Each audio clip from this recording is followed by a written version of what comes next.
Okay. Show off my image if I can put my phone in there. I don't have a tripod, but I'm using this thing around my neck.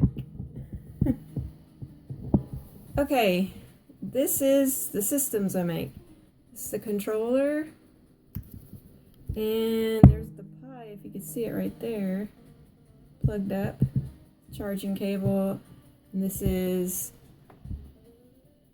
to get on the OS if you want to scroll around, or this is the right click mouse button, this is the left click mouse button, so that's for pretty much the OS. I have everything else working through the controller. So this is the arcade. Go in there, press A, and I have CPS1. You can go in here, there's a bunch of games. I got CPS2, a bunch of games in here. And then all the arcade games. I mean, the list goes on. It's so long. You can just hold it down and scroll. Every time you stop, there's a picture with each game. It talks about each game.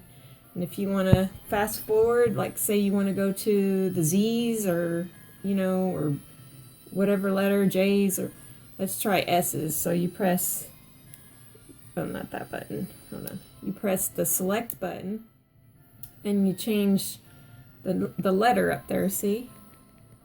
So I'm going to go to S's. So you press A to select that, and then it takes you to all the S's. So you can do that real easy.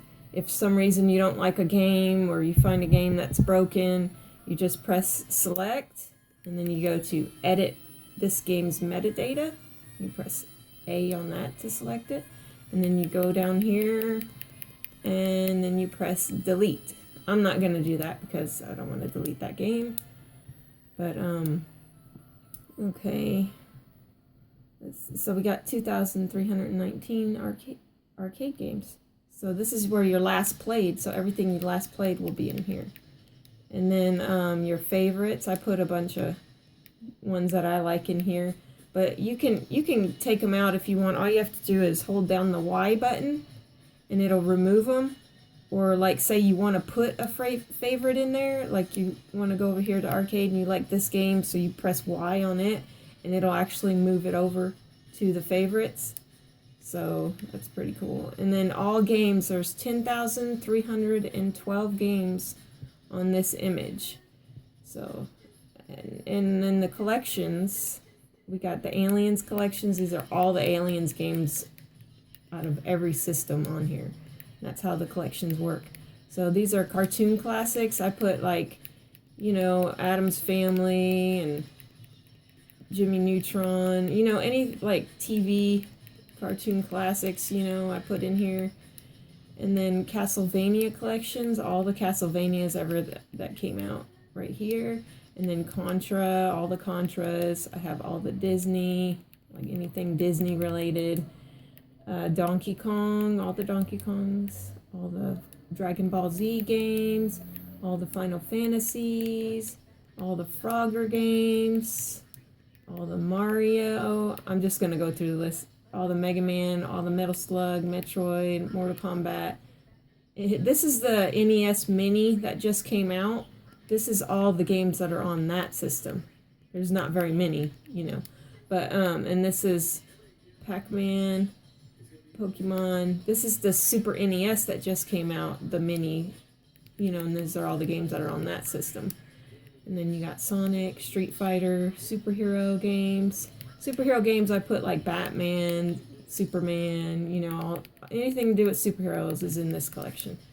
And you got your Tetris. Warner Brothers is like, Animaniacs, Bugs Bunny, any games Warner Brothers are in here. And then you got all your Zeldas. So that's how that works. And then Atari, we got 593 games. All of those.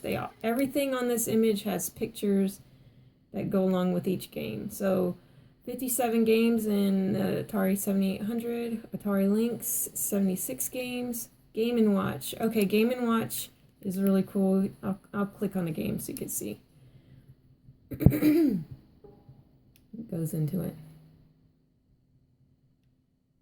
The thing about Game & Watch is not it's not the typical start button to start a game. It's usually the bumpers up here to start a game, and then these two buttons to play.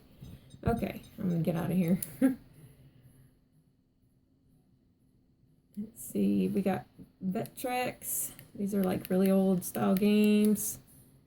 MSX. So Vectrex 45. MSX 539.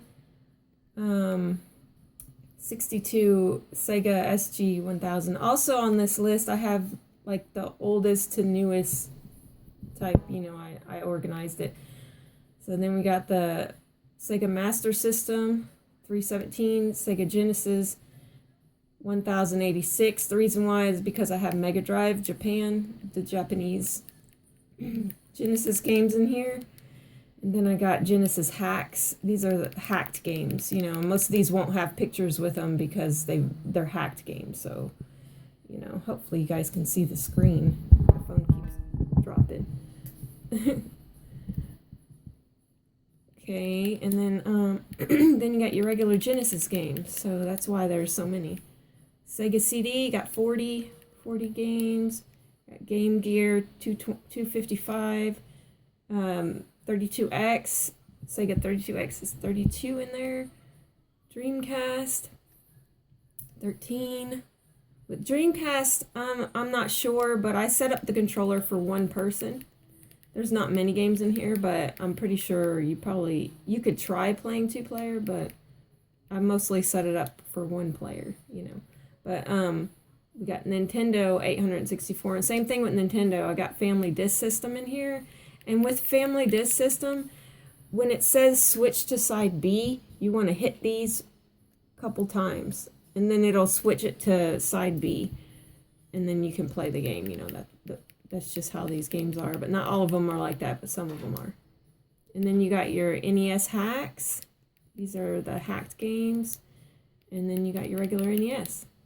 Okay, and then we got Super Nintendo, and then Super Nintendo is the same. You got your Super Famicom, Japanese version of Super Nintendo. Then you got your Super NES hacks. There's a bunch in here. And then you got your regular Super NES. And Virtual Boy, this was a system where, you know, you wore a helmet and everything, and it's like all the games are red. So that's just how it was. So there's 22 of those. Nintendo 64. Now, Nintendo 64, I kind of weeded them out because a lot of the Nintendo 64s don't really play well. But I try to weed them out, and most of these will probably work pretty good. Especially like Mario works, and, you know, Mario Kart works great. All the good ones pretty much work good. So we got Game Boy 544. Game Boy Color 527, Game Boy Advance 1034, and we do have some hacked games for the Game Boy Advance in here, plus the Game Boy Advance games. So we got Neo Geo Pocket Color. This was like a foreign Japanese system, so some of these are in Japanese, but you could pretty much figure out, you know, what to do. And same thing with Wonder Swan, Japanese, and Wonder Swan Color, another. But these are kind of cool to, you know, play. Pretty cool games. PC Engine, we got, in here we got Turbo Graphics is in here. And then we got the regular PC Engine here. So those are cool games. And then PlayStation, we got 153 games all in here. All the good ones.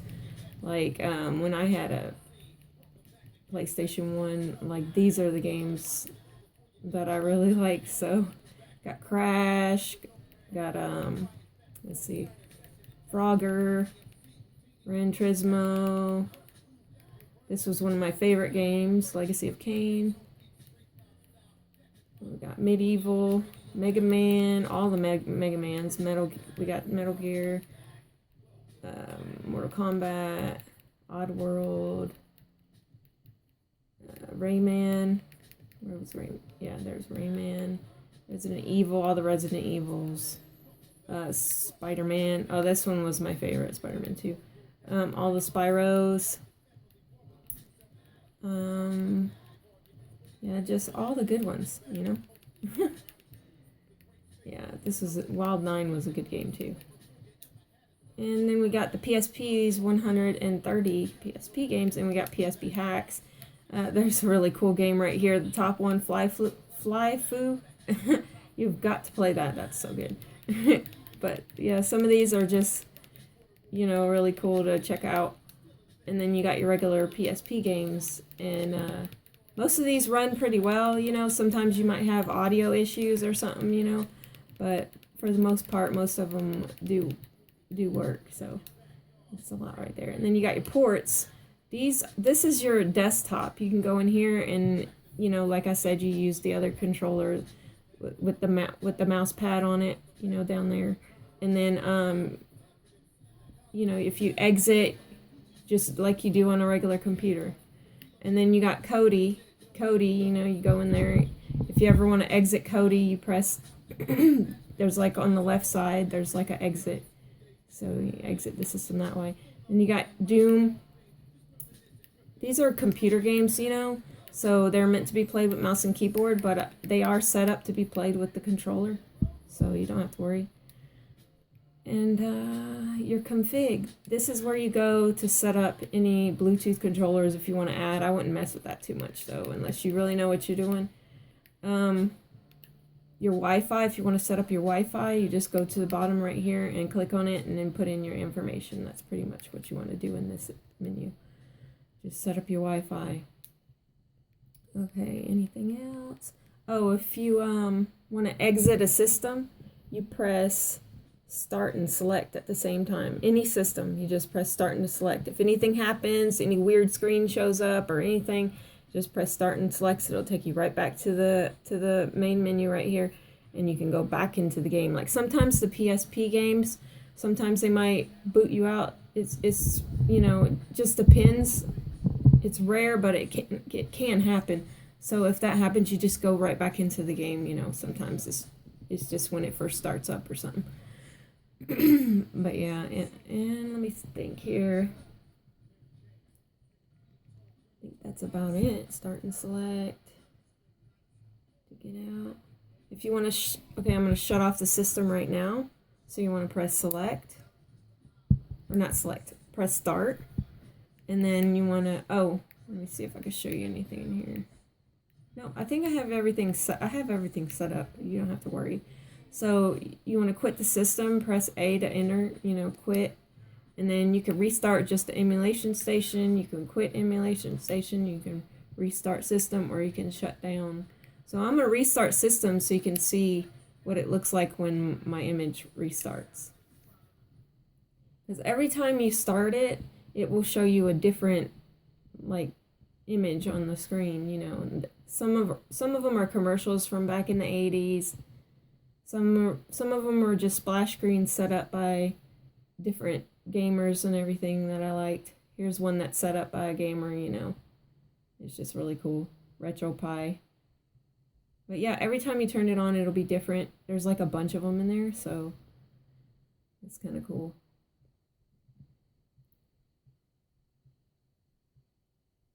Then it'll go to emulation station.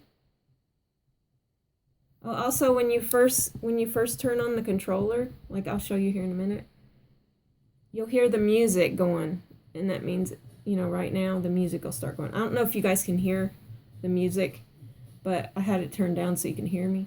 But it has like background music. So once you hear the background music going, a little bit after that, and it comes to this screen, then you can hit the power button to turn on your controller.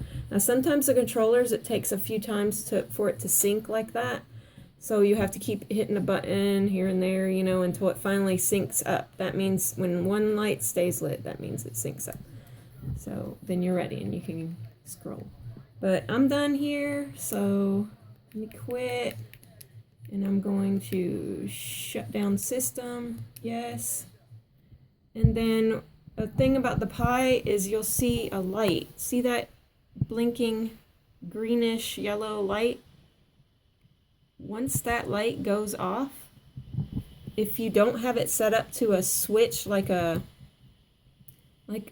switch system, like plugs into your wall and everything, if you don't have it set up like that, you can just pull this cord from the wall, But I would recommend getting a Switch because it's a lot easier. Like one of these, I don't know if you could see. But so I'm going to turn it off through this switch. And that's how I turn my Pi off. And let me take this out. And that's it. Hope you enjoyed the video.